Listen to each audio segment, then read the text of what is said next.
Hello बच्चों, आप सभी कैसे हैं? आपकी तैयारी कैसे चल रही है? उम्मीद करते हैं कि आप अच्छे होंगे और तैयारी भी शानदार चल रही होगी। मैं हूं उदय शंकर। बच्चों, आज के इस वीडियो सेशन में हमने आपके लिए एमटीएस 2024 में पूछे गए वन वर्ड का एक सीरीज तैयार किया है, जिसमें कि आपको 30 क्वेश्चन दिए गए हैं। इन क्वेश्चंस को आपको स्वयं से बनाना चाहिए। आप अपने आंसर को वीडियो में बताए गए आंसर से मैच कर ले और इस प्रकार आप अपना आकलन कर सकते हैं कि आपने 30 में क्या प्राप्त किया है।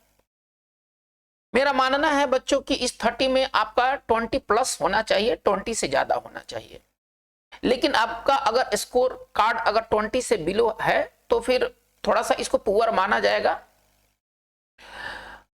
और आपको फिर डबल प्रयास करने की जरूरत होगी। निराश नहीं होना है बच्चों। ये वीडियो सेशन में काफी समय लगा है, काफी मेहनत लगा है, अतः आपसे रिक्वेस्ट है कि आप इस वीडियो सेशन के शुरू से अंत तक बने रहें।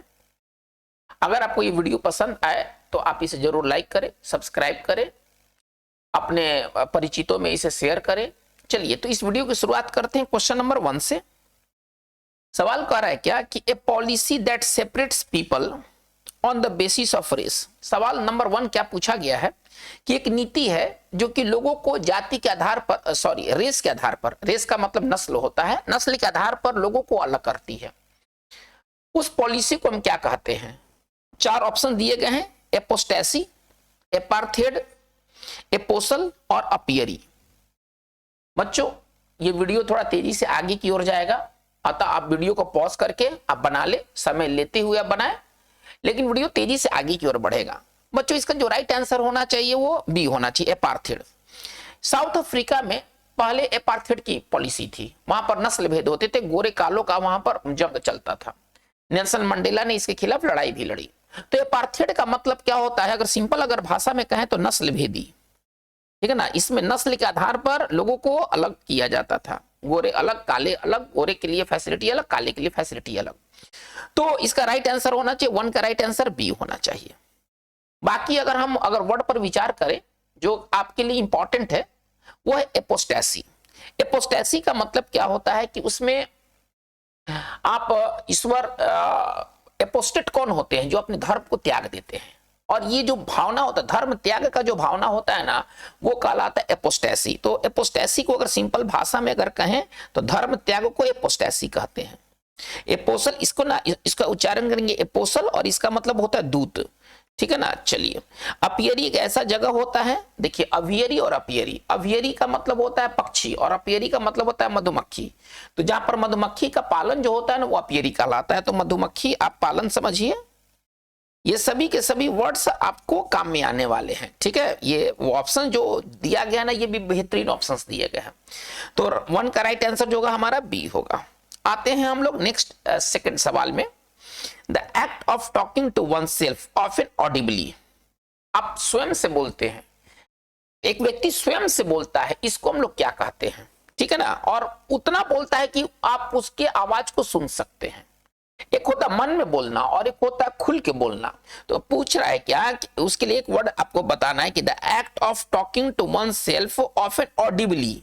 ऑडिबली का मतलब जो सुनाई दे कि वो बात क्या कर रहा है। व्यक्ति अकेले बात करेगा और उतना ऊंचा स्वर में बात करेगा जो कि आप सुन सकते हैं। अब इसके लिए चलिए ऑप्शन आपके लिए दिया है: मोनोलॉग, डायलॉग, सोलिलोक्वी और सॉलिट्यूड। बच्चों, इसका जो राइट आंसर होना चाहिए वो सोलिलोक्वी होना चाहिए। सोलो का मतलब अकेला और लोक्वी का मतलब बातचीत, यानी कि व्यक्ति स्वयं से बातचीत करेगा, ठीक है। यानी कि हमारा 2 का जो राइट आंसर सी होगा। देखिए, मोनोलॉग में भी व्यक्ति स्वयं से बातचीत करता है, लेकिन अपने मन के अंदर ये कुछ कहेगा, इसके आवाज नहीं निकलेंगे। ये मन में कुछ बात करेगा, स्वयं से बात करेगा, अकेले बात करेगा, वो मोनोलॉग है। सोलिलोक्वी में व्यक्ति बात करता है और उसके आवाज ऑफन ऑडिबली होते हैं। तो चलिए बाकी कुछ और ऑप्शन एक देख लीजिए। सॉलिट्यूड, सॉलिट्यूड का मतलब क्या होता है? अकेलापन। सॉलिट्यूड का अगर सिंपल अगर भाषा में कहें तो इसका हिंदी होता है अकेलापन, जो आपके लिए इंपॉर्टेंट है। यानी कि हमारा 2 का राइट आंसर हमारा सी होगा। आते क्वेश्चन नंबर 3 की तरफ। कह रहा है कि ए पर्सन हु लव्स म्यूजिक। एक व्यक्ति जो म्यूजिक को पसंद करता है उसको क्या कहते हैं? क्रोमैटोफिलिक, डिस्कोफिलिक, मेलोफाइल और एस्ट्रोफाइल। देखिए फाइल या फिलिक होते हैं ना, ये प्रेमी को दिखलाते हैं, लवर को दिखलाते हैं जो किसी चीज से लव करते हैं, ठीक है। जैसे बिब्लियोफाइल, तो बिब्लियोफाइल का मतलब जो किताब से प्रेम करे, फाइल का मतलब लव। अब कह रहा क्या कि म्यूजिक को जो लव करता है उसके लिए एक वर्ड क्या है? एक व्यक्ति जो म्यूजिक को पसंद करता है उसके लिए एक वर्ड क्या है? चलिए अगर हम आप रूट वर्ड पर थोड़ा सा ध्यान दें तो इसके आंसर को पाया जा सकता है। वो कैसे? मेलो। मेलो का मतलब म्यूजिक से, मेलोडी। मेलो जो वर्ड है ना, ये एक मतलब ग्रीक वर्ड है और जिसका मतलब होता है मेलोडी, यानी कि मेलोडी और म्यूजिक। तो कहने का मतलब कि मेलोफाइल इसका राइट आंसर होना चाहिए, 3 का आंसर सी होना चाहिए। चलिए हम लोग बात को आगे लेके चलते हैं। कह रहे कि the method and practice of teaching.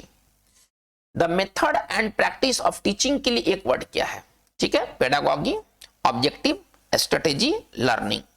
बच्चों इसका जो राइट आंसर होना चाहिए वो होना चाहिए पेडागॉगी। पेडागॉगी का संबंध शिक्षा से है, टीचिंग से है, पढ़ाने से है। 4 का राइट आंसर जो होगा वो ए होगा। और भी ऑप्शन पर विचार कर लेते हैं। एक वर्ड है स्ट्रेटेजी। स्ट्रेटेजी का हिंदी होता है रणनीति, प्लानिंग, ठीक है ना। मास्टर प्लान को कहते हैं स्ट्रेटेजी। मास्टर प्लान को कहते हैं स्ट्रेटेजी। जैसे कि आप एग्जाम में सफलता के लिए क्या स्ट्रेटेजी बना रहे हैं, आपके लिए क्या मास्टर प्लान है, तो स्ट्रेटेजी एक अच्छा वर्ड है। चलिए तो अल्टीमेटली हम लोग क्या पाते हैं कि 4 का राइट आंसर जो होगा वो ए होगा। आते हैं नंबर 5 में। कह रहे क्या? The analysis of a person's handwriting to determine his or her personality. किसी व्यक्ति के हैंडराइटिंग को एनालिसिस करके, विश्लेषण करके, समझ के उसके पर्सनालिटी, उसके कैरेक्टर का पता लगाने की विधि को क्या कहते हैं? मतलब हैंडराइटिंग से व्यक्ति के कैरेक्टर का पता चलेगा। इस तरह के अध्ययन को हम क्या कहते हैं? एनालिसिस को क्या कहते हैं? चलिए 4 ऑप्शन दिया है। नुमिस्मैटिक्स, ग्राफोलॉजी, फिलोलॉजी, कैलीग्राफी। बच्चों इसका जो राइट आंसर होना चाहिए वो ग्राफोलॉजी होना चाहिए। ग्राफोलॉजी क्या होता है? ग्राफोलॉजी स्टडी होता है एक व्यक्ति के हैंडराइटिंग का, ठीक है ना, जिससे कि आप उसके कैरेक्टर का पता लगा सकते हैं कि व्यक्ति किस कैरेक्टर का है। इसका मतलब है कि 5 का राइट आंसर हमारा बी होगा। चलिए हम लोग आगे बात को कैरी करते हैं। A serpent having many heads in Greek mythology. Greek कहानियों में एक ऐसा सर्पेंट है, एक ऐसा स्नेक है जिसके कई हेड है, जिसके कई सिर है। कई सिरों वाला सर्पेंट या स्नेक के बारे में आपको बताना है कि कौन सा ऐसा स्नेक है जिसके कई हेड है। हाइड्रा, पाइथन, कोबरा और एप्सिन। बच्चों इसका जो राइट आंसर होना चाहिए वो हाइड्रा होना चाहिए। ग्रीक माइथोलॉजी में हाइड्रा को बताया गया है कि हाइड्रा कई सिर वाला जो है वो एक स्नेक है, ठीक है ना, जिसका सिर काटने के बाद भी सिर आ जाता है, ठीक, रावण की तरह। हाइड्रा के बारे में क्या बताया गया है कि हाइड्रा जो एक मतलब माइथोलॉजिकल एक स्नेक है, ठीक है ना, सर्पेंट है जिसके कई हेड है और उसके हेड के काटने के पश्चात भी हेड आ जाते हैं। लेकिन अल्टीमेटली ये हाइड्रा मारा गया है हरकुलस द्वारा। ये पूरा स्टोरी कहता है, ये पूरा ग्रीक माइथोलॉजी ऐसा कहता है। आपका आंसर जो होगा वो हाइड्रा होगा। 6 का आंसर जो होगा वो ई होगा। आते हैं नंबर 7 की ओर। कह रहे क्या? ए वर्ड, नंबर और other figure that looks like the same when viewed upside down या रोटेटेड। सवाल को पहले समझा जाए। कह रहे कि एक वर्ड हो सकता है, कोई नंबर हो सकता है, ठीक है, और अदर फिगर या कोई फिगर हो सकता है। That looks like the same, जो एक जैसा दिखता है, व्हेन व्यूड अपसाइड डाउन, यदि आप उसको उलट के भी देखें तो वो आपको वैसा ही नजर आएगा, ठीक है ना। अगर आप उसको उलट दें तो भी आपको वैसा ही नजर आएगा। तो उसके लिए एक वर्ड क्या है ना? एनाडिप्लोसिस, एलिटरेशन, एनाग्राम और एम्बिग्राम। उस चीज को क्या कहते हैं? एक वैसा वर्ड हो, वैसा नंबर हो, कोई ऐसा फिगर हो जिसको अगर आप उलट के भी देखें तो वो चीज आपको सेम नजर आएगा। वो क्या है? तो उसके लिए एक वर्ड है एम्बिग्राम। इसको एम्बिग्राम कहते हैं, ठीक है ना। एम्बिग्राम में क्या होता है कि अगर आप वर्ड को अगर उलट भी देते हैं तो वर्ड आपको सेम आप पढ़िएगा। जैसे कि अगर मैं कहूं 808 या आप 8 ले ले, 8 को भी आप उलट दें तो 8 ही पढ़ेंगे, 0 को उलट दे तो 0 ही पढ़ेंगे, 8 को उलट दे तो 8 ही पढ़ेंगे। यानी कि ये 808 क्या है? एक एम्बिग्राम का एग्जाम्पल है, ठीक है। तो इसका राइट आंसर होना चाहिए एम्बिग्राम। 7 का राइट आंसर डी होना चाहिए। चलिए हम लोग बात को हम लोग आगे लेके चलते हैं। करे क्या, the long loose gowns worn by priest and choristers। एक लंबा चोला होता है ना, आप देखेंगे चर्च के जो पादरी होते हैं ना, लंबा एक टाइप का चोला पहनते हैं, ऊपर से लेकर नीचे तक होता है। उस चोले का अंग्रेजी क्या है, फ्रॉक्स, कैसॉक्स, पेटीकोट्स और टक्सडोस। बच्चों इसका जो राइट आंसर होगा वो कैसॉक्स होगा। कैसॉक्स एक ऐसा कपड़ा होता है जो कि चर्च के पादरियों द्वारा पहना जाता है और वो ऊपर से लेकर के नीचे तक एकदम लटका हुआ रहता है, ठीक है। इसमें टक्सडोस क्या होता है, डिनर, आप ऐसे समझिए जो डिनर गारमेंट होता है या डिनर ड्रेस होता है, जिस डिनर करते समय जो ड्रेस पहना जाता है, डिनर जैकेट कह लीजिए आप उसको, ये ड्रेस मत कहिए, डिनर जो जैकेट होता है ना उसको टक्सडोस कहा जाता है। एक चीज आपके लिए जानकारी वाली चीज है ये, आप ये जानिए कि टक्सडोस क्या होता है। पेटीकोट और फ्रॉक्स ये सब बेकार की बातें हैं। कैसॉक्स क्या होता है, एक ऐसा चोंगा होता है जिसे चर्च के पादरी पहनते हैं, ठीक है। और टक्सडोस क्या होता है, ये डिनर जैकेट को टक्सडोस कहा जाता है। तो डोज हो जाएगा, ये तो प्लुरल बनाने के लिए इस लगा हुआ है, तो इसका मतलब है कि हमारा 8 का राइट आंसर जो होगा वो बी होगा। आगे बढ़ते हैं। The scientific study of the structure and form of animal and plant. किसी एनिमल और प्लांट के जो स्ट्रक्चर और फॉर्म होते हैं उसके साइंटिफिक स्टडी को क्या कहते हैं। चलिए अब इसके लिए 4 ऑप्शन दिया गया है, जूलॉजी, मॉर्फोलॉजी, बायोलॉजी और बॉटनी।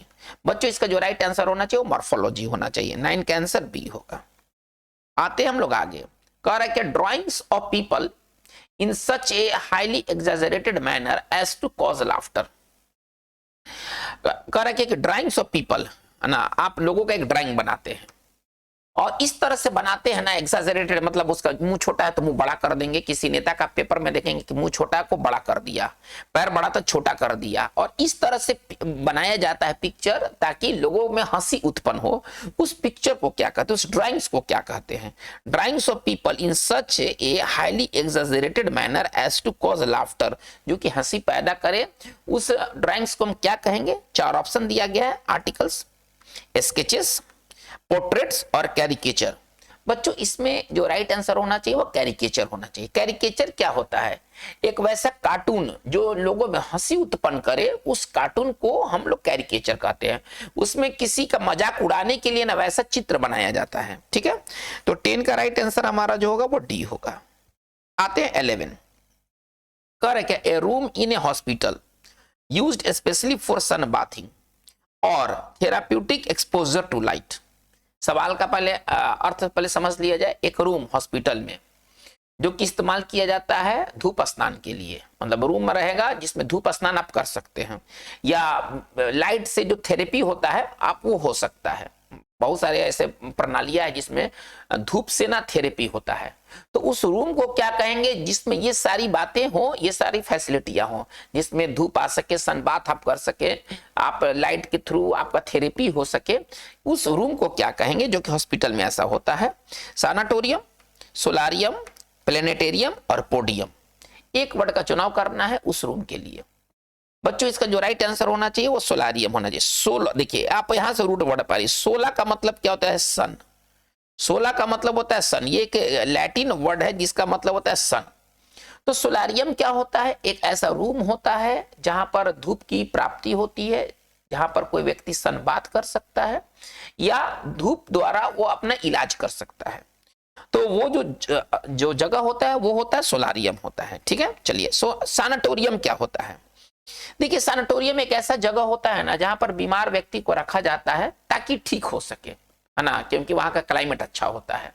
तो सैनाटोरियम का मतलब आप इसको सिंपल भाषा में समझिए आरोग्यशाला, है ना। सैनाटोरियम का सिंपल भाषा में समझिए आरोग्यशाला, जहां पर किसी बीमार व्यक्ति को रखा जाता है जब तक कि वो बीमार रहता है ताकि उसका इन्फेक्शन दूसरे में नहीं फैले।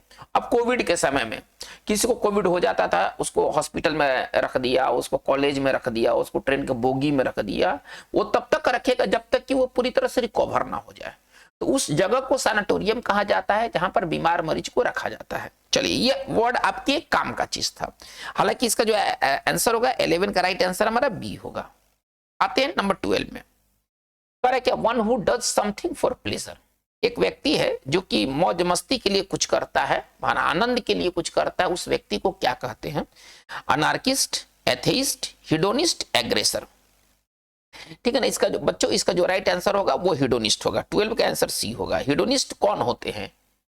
हिडोनिस्ट वैसे व्यक्ति होते हैं जिनके लिए सुख सुविधा ही सबसे बड़ा चीज होता है। प्लेजर, वो केवल प्लेजर चाहते हैं, वो अपने जीवन में केवल प्लेजर के लिए जीते हैं। तो कहने का मतलब हिडोनिस्ट का जो अगर सही अगर हिंदी की बात करें तो इसका सही हिंदी होता है सुखवादी, है ना।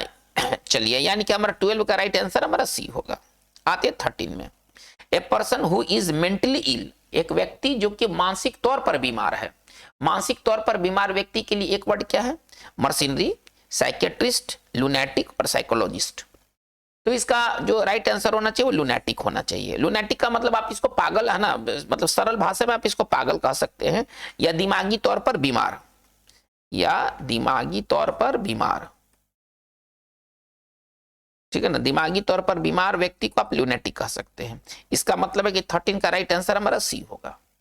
आते नंबर 14 में, कह रहे कि a medicine to counteract the effect of another medicine, एक ऐसा मेडिसिन होगा जो दूसरे मेडिसिन के प्रभाव को खत्म करेगा, काउंटर एक्ट करेगा, उससे लड़ेगा वो।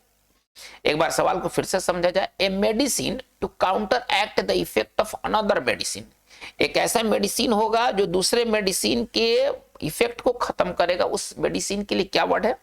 एलिमोनी, एंटीबायोटिक, एंटीडोट और एंटीकोगुलेंट। बच्चों, इसका जो राइट आंसर होना चाहिए वो होना चाहिए एंटीडोट। एंटीडोट का मतलब क्या होता है ना, जो पॉइजन के प्रभाव को खत्म कर दे। एंटीडोट क्या होगा ना, जो पॉइजन के प्रभाव को खत्म कर दे, उसको एंटीडोट कहा जाता है। अब कोई मान लीजिए कि कोई मेडिसिन है, आप उसको लेते हैं, उसका साइड इफेक्ट भी तो हो सकता है। हो सकता है कि आपके शरीर में बहुत केमिकल एक्सक्रीट कर दे, या उसका साइड इफेक्ट हो, तो उसके साइड इफेक्ट को मारने के लिए अलग से गोली खाया जाता है।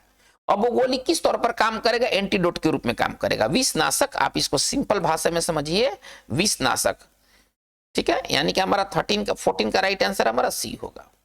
आते नंबर 15 में, सवाल कर रहा है क्या? A room for cleaning and storing dishes and cooking utensils and for doing messy kitchen work. कितना बड़ा आपको दे दिया गया है, पढ़ने में तो टाइम ले लेगा।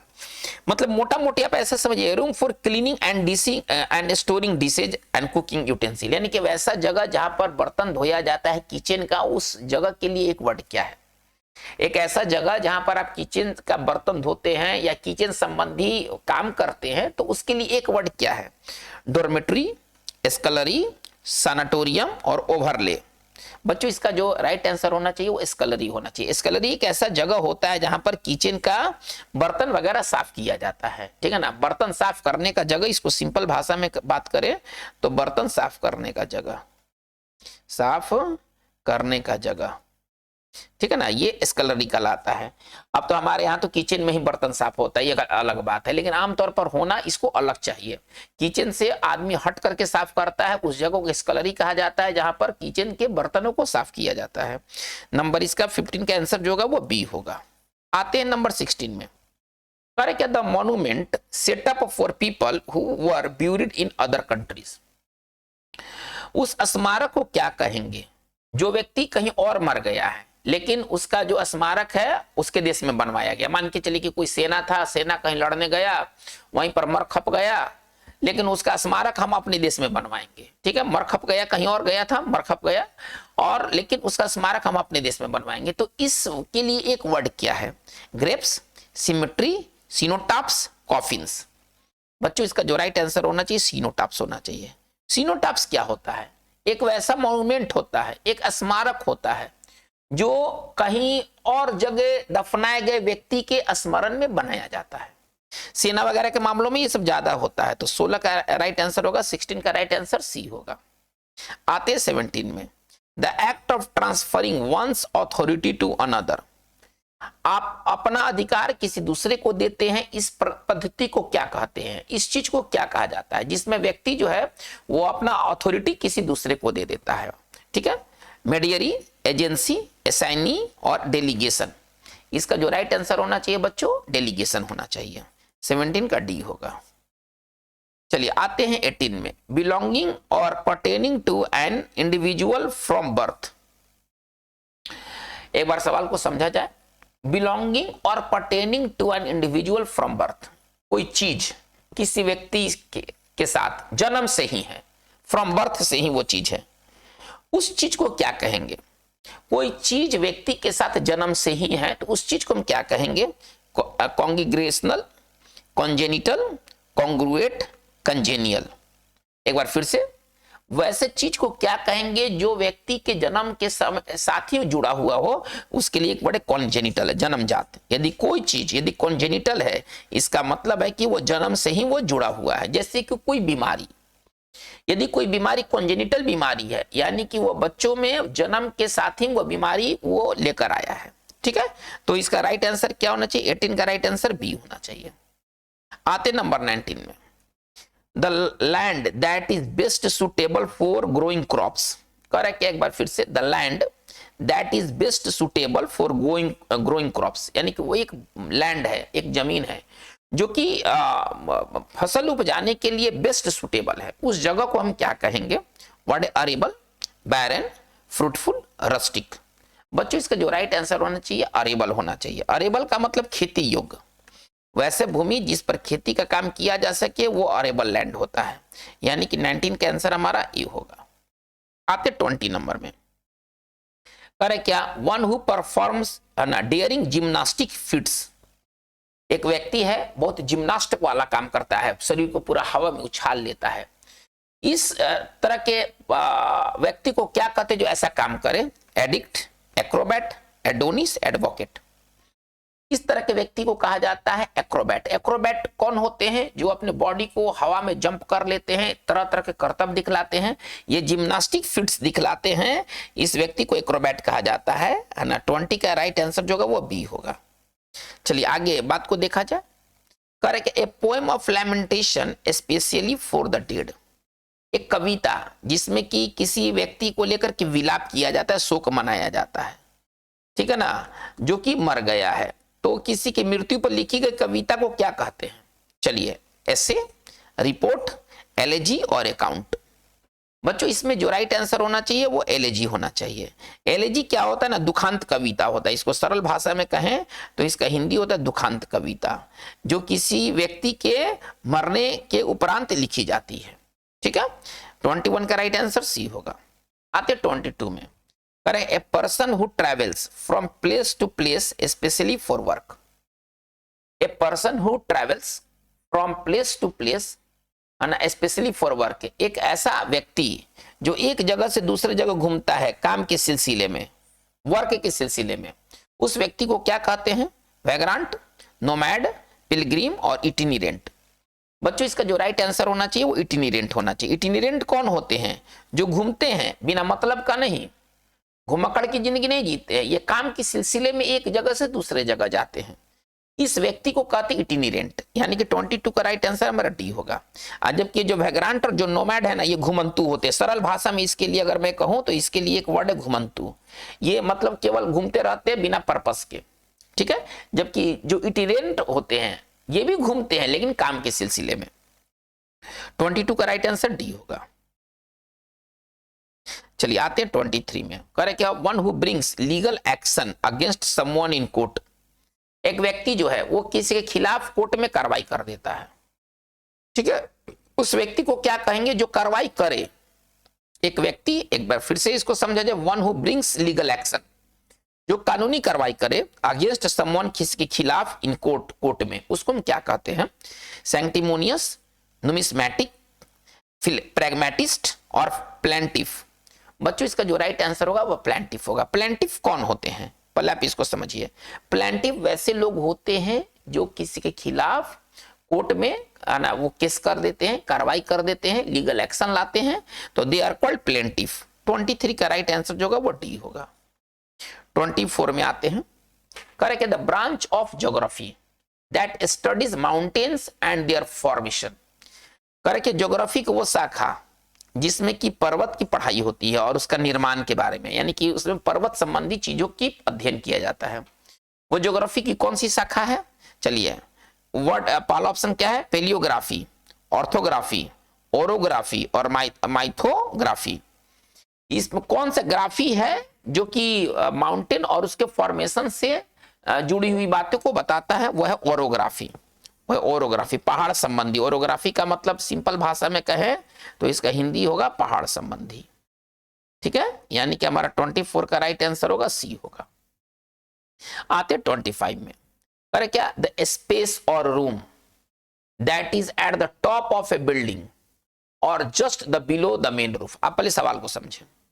द स्पेस और रूम या तो कोई जगह होगा या कमरा होगा, that is at the top of a building, जो भवन के सबसे ऊपर भाग में होगा। कोई भवन के सबसे ऊपरी भाग में एक बना हुआ रूम, ठीक है ना, या स्पेस हो सकता है, या वो छत के ठीक नीचे होता है। पुराने घरों में देखिएगा भंवारी टाइप का होता है, तो उसके लिए एक वर्ड क्या है, डोम, सीलिंग, स्टेयर्स और एटिक।